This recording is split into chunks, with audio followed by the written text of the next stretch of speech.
ये plane hijack हो चुका है, सब चुपचाप बैठ जाओ, नहीं तो हम सबको उड़ा देंगे।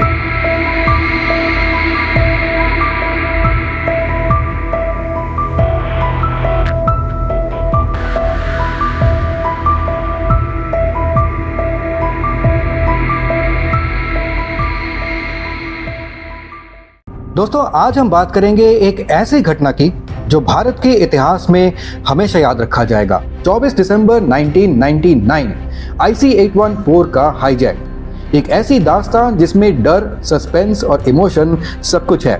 ये कहानी कब शुरू होती है? जब भारत में श्री अटल बिहारी वाजपेयी जी के नेतृत्व में एनडीए की सरकार थी। प्राइम मिनिस्टर अटल बिहारी वाजपेयी एक शांतिप्रिय और प्रैग्मेटिक लीडर थे जो भारत को एक नए दौर में ले जाने का सपना देखते थे। लेकिन उस वक्त कुछ ऐसे दुश्मन भी थे जो भारत की इस शांति को तोड़ना चाहते थे। हाईजैकिंग से सिर्फ एक महीना पहले नवंबर 1999 में पाकिस्तान में एक मीटिंग होती है जहां भारत के दुश्मन और भारत से भागा हुआ अंडरवर्ल्ड डॉन दाऊद इब्राहिम भारत के खिलाफ एक साजिश रचते हैं। इस साजिश पर हम अभी लौटते हैं, लेकिन पहले चलिए चलते हैं हम हाईजैक वाले दिन पे। सब कुछ एकदम रूटीन चल रहा था।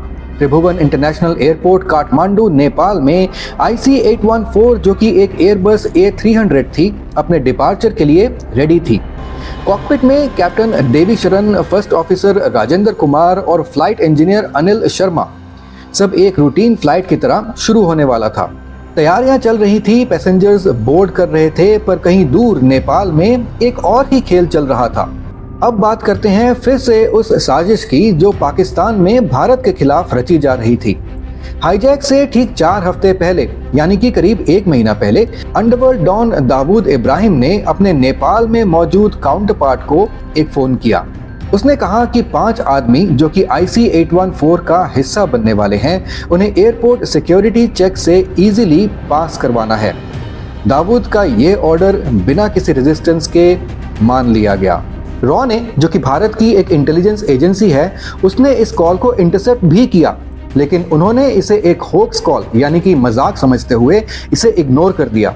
और यही इनकी सबसे पहली और सबसे बड़ी गलती थी। 24 दिसंबर को ये 5 हाईजैकर्स सिक्योरिटी चेक से पास होते हैं बिना किसी रुकावट के। 4 बजे शाम फ्लाइट नेपाल से उड़ान भरती है और सब कुछ नॉर्मल की तरह होता है। करीब 4:30 बजे, यानी कि ठीक आधे घंटे बाद, फ्लाइट में रिफ्रेशमेंट्स सर्व होना शुरू होती हैं। पैसेंजर्स रिलैक्स्ड हैं, कोई अपनी डेस्टिनेशन का इंतजार कर रहा है तो कोई अपने अपनों से मिलने का सपना देख रहा है। पर इसी वक्त एक घटना घटने वाली है जो सबकी जिंदगी पलट कर रख देती है। एकदम से 5 आदमी अपनी सीट से उठते हैं। उन्होंने अपने आप को कोड नेम्स दिए हुए हैं: चीफ, बर्गर, डॉक्टर, शंकर और भोला। उन्होंने अपने हाथों में गन्स और बॉम्ब्स ले रखी हैं। एक चिल्लाकर कहता है, ये प्लेन हाईजैक हो चुका है, सब चुपचाप बैठ जाओ, नहीं तो हम सबको उड़ा देंगे। उन्होंने कॉकपिट का रुख किया और कैप्टन देवी शरण से कहा कि प्लेन को दिल्ली ना ले जाकर लाहौर, पाकिस्तान ले जाया जाए। पर कैप्टन देवी शरण समझ गए थे कि ये एक डेंजरस सिचुएशन है। कैप्टन ने अपनी सूझबूझ का इस्तेमाल करते हुए कहा कि प्लेन में फ्यूल यानी कि ईंधन कम है, हम लाहौर नहीं पहुंच पाएंगे। उन्होंने टाइम गेन करने के लिए लाहौर के बजाय बॉम्बे जाने का बहाना दिया। कैप्टन जानते थे कि जितनी देर तक ये फ्लाइट भारत के ऊपर रहेगी, उतने ही उनके बचने के चांसेस ज़्यादा रहेंगे। इसी के चलते कैप्टन देवी शरण जानबूझकर प्लेन की रफ्तार करीब 40% तक कम कर देते हैं ताकि प्लेन ज़्यादा से ज़्यादा टाइम भारत के एयर स्पेस में रहे। लेकिन हाईजैकर्स जानते थे कि अगर प्लेन इस ईंधन पे बॉम्बे पहुंच सकता है तो लाहौर भी जा सकता है। उन्होंने प्लेन को बॉम्बे ले जाने से सख्त इनकार कर दिया और लाहौर, पाकिस्तान ले जाने की धमकी दी और कहा कि अगर कैप्टन ने ऐसा नहीं किया तो वो एक एक करके पैसेंजर्स को मारना शुरू कर देंगे। इस वक्त तक शाम के 4:40 बज चुके थे। कैप्टन देवी शरण ने चालाकी दिखाते हुए एक secret hijack code Delhi ATC यानी कि एयर ट्रैफिक कंट्रोल को रिले किया। यह कोड एक सिग्नल था कि फ्लाइट हाईजैक हो चुकी है और तभी भारत सरकार को इस घटना के बारे में पता चलता है। लाहौर पाकिस्तान के एटीसी से प्लेन की लैंडिंग की इजाज़त ना मिलने के कारण और कैप्टन देवीशरण के बार बार प्लेन में ईंधन कम होने की बात कहने के कारण हाईजैकर्स प्लेन को अमृतसर में लैंड करने को अलाउ कर देते हैं, पर सिर्फ प्लेन में ईंधन भरने के लिए। अमृतसर जो कि लाहौर से बस कुछ ही किलोमीटर की दूरी पर है। जल्द ही कैप्टन देवीशरण ने प्लेन को अमृतसर के राजा सांसी एयरपोर्ट पर लैंड कर दिया। यहाँ उन्होंने रीफ्यूल करने का बहाना बनाया ताकि एनएसजी कमांडोज को मौका मिले प्लेन को स्टॉर्म करने का। पर अमृतसर में एक बहुत बड़ी गलती भारत के साइड से हो गई। अगर ये गलती भारत से ना हुई होती तो शायद ये सारी कहानी यहीं खत्म हो जाती।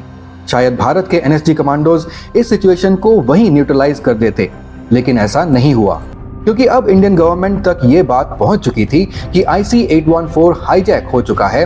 तो उनकी तरफ से कैप्टन देवीशरण को पहला निर्देश आता है। उन्हें कहा जाता है कि जितनी देर तक हो सके उतनी देर तक रिफ्यूलिंग को डिले किया जाए ताकि एनएसजी कमांडोज दिल्ली से अमृतसर पहुंच सके और उन्हें वक्त मिल जाए प्लेन पे एक कंट्रोल अटैक करने का और सबको बचाने का। लेकिन रिफ्यूलिंग ज्यादा डिले होती गई और हाईजैकर्स को शक हो गया कि दाल में कुछ काला है।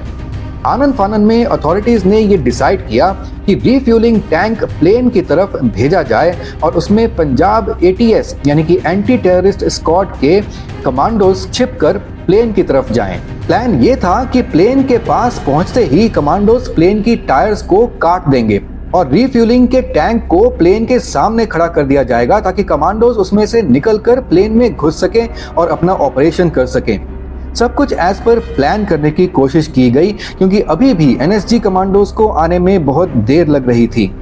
पर जिस रिफ्यूलिंग टैंक में बैठकर पंजाब ATS के कमांडोज आ रहे थे उस पर किसी कारण से हाईजैकर्स को शक हो गया और उन्होंने कैप्टन को प्लेन उड़ाने को कहा।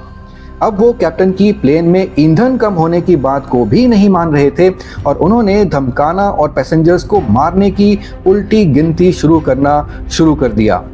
मजबूरी में कैप्टन देवीशरण को वहां से टेक ऑफ करना पड़ा। एनएसजी कमांडोज को आने में टाइम लग गया। एनएसजी ग्राउंड पर लैंड करने के लिए रेडी थी, पर कुछ गलत कोऑर्डिनेशन के कारण प्लेन के वहां से टेक ऑफ करते ही एनएसजी कमांडोज ने राजा सांसी एयरपोर्ट पर लैंड किया। हाईजैकर्स को न्यूट्रलाइज करने का बहुत बड़ा मौका भारत अपने हाथों से गंवा चुका था। फ्लाइट अब लाहौर के लिए रवाना होती है। जब प्लेन लाहौर के पास पहुंचता है, पाकिस्तान के अथॉरिटीज इन्हें लैंड करने से मना कर देते हैं। सिचुएशन क्रिटिकल होती जा रही थी क्योंकि प्लेन में ईंधन बहुत कम था और कैप्टन देवीशरण ने लाहौर के बिजी हाईवे पर इमरजेंसी लैंडिंग करने का प्लान बनाया। पर पाकिस्तान अथॉरिटीज को ये समझ आता है कि अगर ये प्लान उनके हाईवे पर क्रैश हो जाता है तो ये उनके लिए एक बहुत बड़ा डिजास्टर होगा। मजबूरन उन्होंने प्लेन को एयरपोर्ट पर लैंड करने की इजाजत दे दी। लाहौर में प्लेन रिफ्यूलिंग किया गया यानी कि उसमें ईंधन पूरा फिर से भरा गया, पर पाकिस्तान ने इस इशू में एक्टिवली इन्वॉल्व होने से मना कर दिया। अभी 5 महीने पहले ही भारत पाकिस्तान के बीच कारगिल का युद्ध हुआ था और भारत और पाकिस्तान के रिश्ते पहले से ही खराब थे। फुल्ली रिफ्यूल्ड प्लेन यानी कि प्लेन में फुल ईंधन भरने के बाद पाकिस्तान से इसने फिर से उड़ान भरी और इस बार डेस्टिनेशन था ओमान, पर ओमान ने भी लैंड करने से मना कर दिया। फिर प्लेन को दुबई ले जाया गया जहां उन्होंने लैंड तो कर लिया, पर दुबई अथॉरिटीज ने ग्राउंड पर कमांडो एक्टिविटी करने से मना कर दिया। दुबई में महिलाओं और बच्चों होस्टेजेस को रिलीज कर दिया गया और फिर प्लेन अफगानिस्तान के लिए निकल गया। रात के अंधेरे में काबुल एयरपोर्ट पर लैंड करना इम्पॉसिबल था। सुबह होने का इंतजार किया गया और फिर फाइनली प्लेन कांदाहार अफगानिस्तान में लैंड करता है। कांदाहार एयरपोर्ट तालिबान के कंट्रोल में था और तालिबान ने इंडियन अथॉरिटीज के साथ कोई एक्टिव कोऑपरेशन नहीं दिखाई। कांदाहार एयरपोर्ट पर लैंड करते ही तालिबानी टैंक्स ने और तालिबान लड़ाकों ने प्लेन को घेर लिया और उनकी फुल कोऑपरेशन हाईजैकर्स के साथ चलती रही। हालांकि उन्होंने ऐसा शो जरूर किया कि वो इंडिया के साथ भी है। कांदाहार एयरपोर्ट पर हाईजैकर्स ने अपनी डिमांड्स रखी और कहा कि भारत में बंद 3 आतंकवादियों को छोड़ा जाए। आपको ये जानकर हैरानी होगी कि ये 3 आतंकवादी कौन थे। पहला आतंकवादी मसूद अजहर, जो बाद में जैश-ए-मोहम्मद का फाउंडर बना। उसका नाम 1994 में आया था जब उसे कश्मीर में पकड़ा गया और इस हाईजैक के ठीक 2 साल बाद उसने भारत के पार्लियामेंट पर भी अटैक करवाया। वो फेमस इंडियन पार्लियामेंट अटैक जो आपको पता ही होगा, वो उसी ने करवाया था।